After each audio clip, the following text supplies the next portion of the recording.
दे जरा मला पण दे पाणी. संपलंय पाणी, मला बी ताण लागली. जा आर्य मॅडमला माग. आर्या मॅडम, ओ आर्या मॅडम, काय रे? आवाज द्या ना. आर्या मॅडम, पाणी पाहिजे होतं. आर्य मॅडम, अहो पाणी पाहिजे होतं.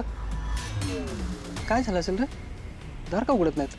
मला वाटतं बहुतेक आपण यांना सोडलं नाही म्हणून झोपले असतील आत. बहुतेक. आर्या मॅडम, आर्य मॅडम, अरे हॉलमध्ये तर नाही येत. येतो किचन मध्ये बघू आपण. चल. आर्या मॅडम,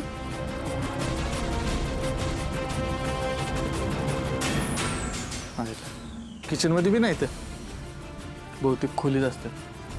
आयला खोलीचं दार तर बंद दिसतंय. होय, आपली नजर चुकून पळून तर गेले नसतील ना. एवढा उशीर झाला, आवाज देतोय, एक वव द्याय ना. आर्या मॅडम, ओ आर्या मॅडम. त्यांचं काय बरं वाईट तर झालं नसेल ना? ए बाबा, तो आधीच मला बीपीचा त्रास आहे, त्यात तो असं म्हणू नकोस. एक काम करू, आपण जामकर साहेबांना फोन करू आणि त्यांना सांगू. थांब थांब थांब, आधी आपण खात्री करू, मग जाणकर साहेबांना फोन करू. बरं बाबा, चल. अरे तुम्ही इथे काय करताय? अहो आर्या मॅडम, कवाचा आवाज देतोय तुम्हाला? तुमचं हून आहे का चून आहे? आम्हालाच भीती वाटली म्हणून आम्ही म्हटलं आज बघून यावं.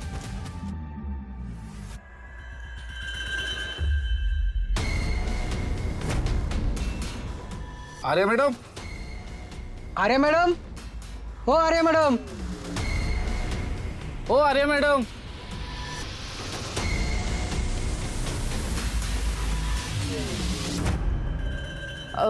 ते डोळा लागला होता माझा जरा.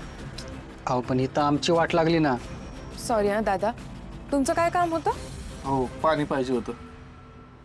आज पण वाचली ही, पण फार दिवस नाही वाचणार.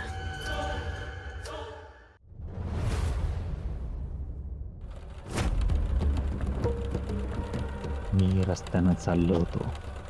समोर कोणीतरी होतं. मी त्याच्या मागे गेलो.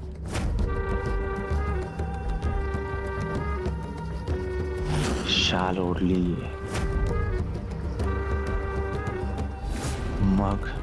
मग पुढचं का आठवत नाहीये मला काहीच. ऐनवेळी त्या जामकरने दारूपासून माझा घात केलाय. नाहीतर ज्याने श्यामलला मारलं, पोलीस स्टेशनला आग लावली, त्या आर्यावर हल्ला केला, तो माणूस माझ्या हाताला लागला असता. तेव्हाही तो आर्याच्या घराकडे जात असणार. यावरून एक गोष्ट तर कन्फर्म झाली आहे, त्या आर्याचा जीव धोक्यात आहे. तिचा जीव जायच्या आधी तिच्याकडचे पैसे माझ्या हाती लागले पाहिजेत. नाहीतर तो जो कोणी आहे त्याने तिला संपवलं तर माझ्या हाती काहीच लागणार नाही, जसं माधुरीच्या वेळी झालं. आणि आता मला काहीही झालं तरी पैसा सोडायचा नाहीये. मला पैसा मिळेपर्यंत तरी आर्याचं रक्षण केलंच पाहिजे. तिच्या मागे नक्की कोण लागलंय हे शोधून काढलं पाहिजे. कोण असेल तो हे का कळत नाहीये. पहिल्यांदा मला एवढं कोणीतरी नडलंय. एकदा हाती सापडू दे. नाही त्याला कायमचा आराम दिला तर मी पण तेवेसिंग नाही. आप्पा देशमुखांचा आप्पा देशमुखांचा. काय रे, काय झालं? काही म्हणा ताकद लावावी तर आप्पांसारखे. आप्पा म्हणजे ना माझ्यासारखे तुफान आहेत, तुफान. काय झालं? काय झालं लाके सांग. अरे मी सांगतो. अरे बाबा, म्हणजे तुला काहीच डाउनलोडिंग माहित नाही. अरे आपणनी त्या जामकर साहेबाची चांगलीच जिरवली वाटतं. म्हणजे काय केलं? काय केलं काय मी सांगतो. मी सांगतो.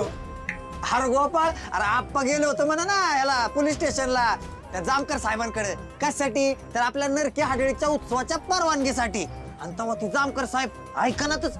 पण आपला आप्पा ती बी ऐकना, मागच चटना. असलं बोल बोल बोल बोलले हो ना बाबू. नक्की काय झालंय? ए जित्या, मी सांगतो. गोपाळ, आप्पा नुसतं नाहीच बोललो जामकरला. असला रट्ट्याच्या रट्ट्या दम दिला ना जामकरला. जामकरला काय म्हणलं माहितीये का? ए काय करायची ती कर, आम्ही उत्सव करणार म्हणजे करणार आहेत. हा, आज जसं काय आप्पांनी सांगितलंय वाटतंय, गावकऱ्यांनी तयारी बी करायला घेतली. या म्हाताऱ्याला काय गरज होती त्या जामकरला डिवचायची? आता तो परत माझ्या मागे हात धुवून लागेल. मी तर म्हणतो झुंजार, तू का नाही ही आपल्याला हलक्यात घेऊ नको, लय दिग्गज माणूस आहे तू का नाही, त्यांचाही एखादं पोस्ट कार्ड घेऊनच टाक. हा ए माकडा, काय डोक्यावर पडलाय का रे? पोस्ट कार्ड नसतं ते, पोस्टपेड असतं. तुझं चप्पलने तोंड झोडलं पाहिजे. पोस्टपेड असतं का ते? अरे पॉडकास्ट असं असतं ते. हेच ते काय असेल ते घेऊन टाक ना. ऐका, तुम्ही काय उगाच आपण हिरो करू नका. आप बळ जाऊन तिकडे जामकरला दडकून आलेत, काय गरज आहे का? जामकर साहेब काय म्हणले होते, काय नरकी आढळच्या उत्सवात तो माणूस येऊन काहीतरी घातपात करू शकतो. आता त्या रात्री काय केलं म्हणजे काय करता? हा जामकर साहेबांनी काहीतरी विचार करून डोकं लावलं असेल ना, नाही म्हणत होते. आपण सपोर्ट केला पाहिजे. अरे तुझं बरोबर आहे गोपाळ, पण आता गावकरी ऐकत नसतात. मी घरी जातो, जरा मी बोलून घेतो आपणशी. लकी जरा लक्ष ठेव. अरे पण ए फुले, पाणी आण पाणी. हो लयच खुशीत दिसतंय. म्हणजे काय झालं? काय बोलला तू जामकर? तो जामकर मला काय बोलणार आहे? हा? त्याची टाप आहे का माझ्या मोर बोलायची? त्यालाच ऐकून आलो, त्याला सांगून आलो, नरके हाडळ उत्सव होणार म्हणजे होणारच. हाय का आता? अहो कशाला त्या जामकरच्या वाकड्यात जायचं मी म्हणते. ए मी नाही त्याच्या वाकड्यात शिरलो, तो वाकड्यात शिरायला बघत होता. हा माझ्याशी वाकडं, त्याची नदीवर लाकडं. हा राहू द्या. उद्या आहे ना त्यानं श्यामलचा अपघात झाला नव्हता असं लिहून द्यायला नकार दिला तर काय करणार आहे आपण? आपल्यावर लाकडं इकायची येईल, सगळे पैसे गेले तर. हा हे बघा, मेलेल्या मड्याच्या टाळूवरचं लोणी इकून खाणारी माणसं ही किड पडत्याल ह्यांना. नरकात बी जागा मिळायची नाही. हो आत्या, नका मिळू देऊ नरकात जागा. हवी आहे कोणाला? घरामध्ये जागा मिळाली ना तेच पुष्कळ आहे. आओ तुमच्यामुळे जर श्यामलचे पैसे मिळाले नाही ना तर बघा बरं का. ए पैशासाठी मी त्याचा मिंद होऊ का? अहो आप्पा, नुसतं जामकरच्या नादी लागणं आणि इन्स्पेक्टर जामकरच्या नादी लागणं दोन्ही वेगवेगळ्या गोष्टी आहेत. उगाच काय त्याच्या कसाट्यात अडकाला गोत्यात याल. अरे येऊ देत, परंपरेपेक्षा कायदा मोठा झाला का? अहो ह्योच राग त्याने मनामध्ये धरला आणि आपल्या जमिनीचे पैसे मागितले तर काय करायचं हो? नाही तर आपल्या कोणावर कारवाई केली तर काय करायचं? नाही आप्पा बोलतात ते बरोबर आहे. खरं तर जामकर साहेब आपल्याच गावचे आहेत. त्यांनी गावच्या उत्सवाच्या आड नाही यायला पाहिजे. अहो मी तर म्हणते तुम्ही पण एकदा जामकरांशी बोलून बघा. कशाला काय गरज आहे? ती जामकर आधीच डोक्यानं तिरसाटे आपल्या घरावर डूक धरून बसले. रागाच्या भरात काहीतरी करायचं होत्याचं नव्हतं होऊन बसल.